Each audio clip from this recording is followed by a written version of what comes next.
What's going on, guys? Welcome to part 2 of 9 in the Staples of Extra Deck video.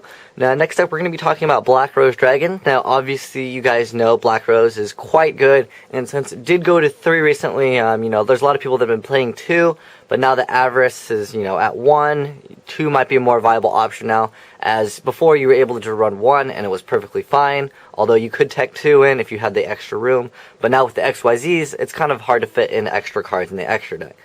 Now, Black Rose is very good for his obvious effect of blowing up the field. That's essentially what he was mainly used for and how he's still used today. But the effect of removing from play a plant that you can get back for Leviair later on is just really good, and obviously making an attack that goes through. Basically, you get to just attack straight if they have a monster in defense mode. But the thing is, it kind of forces your opponent to summon something, because they don't want to take the extra damage in like a late game. And Black Rose is overall really good, obviously clearing the field. Plus, if your opponent has like skill drain, he's got like a huge setup. He's got skill drains, obviously a Malefic.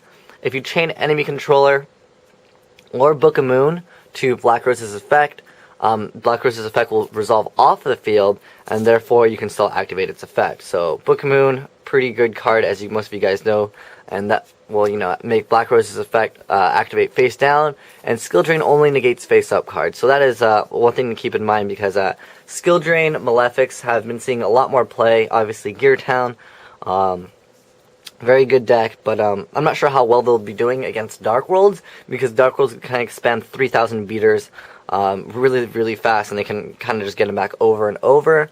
But Black Rose is overall just really good card, and it deserves a spot in every extra deck. Either, if you're not even playing tuners, obviously Reborn is kind of how you get out, Synchros, reborning your opponent's tuners. But Black Rose definitely deserves a spot in here, just because he has the effect of destruction, blow up the field. And pretty much, if your opponent has really good control and maybe doesn't have good card advantage, if you go for a Black Rose and it goes off successful, you can maybe pull out your power cards like Blackluster Soldier or Judgment Dragon after a Black Rose. You can kind of seal the deal. But overall, pretty good. And if they're going to Starlight Road you and you've already lost card advantage, and that's why you went for Black Rose in the first place, and you lose to a Starlight Road, don't be mad, because if your opponent already has the setup, he's essentially had game anyways. So that's just one thing to keep in mind. Obviously, Black Rose makes it so your opponent doesn't want to set a lot unless they do have Starlight Road, or they could just be bluffing you and just settling a lot. But thanks for watching, guys. Asian Eyes White Dragon, signing out.